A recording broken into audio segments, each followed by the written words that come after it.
And that, right there, is the curse of being human.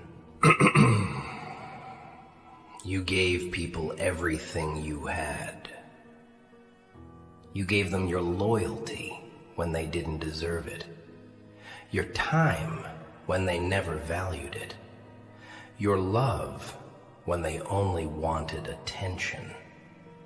And when you needed them, where were they? Silent. Gone. Like ghosts who were never really there. That's the sick truth. They never planned to stay. They only came to take what they could get, to drain your soul. And when you had nothing left, they tossed you aside.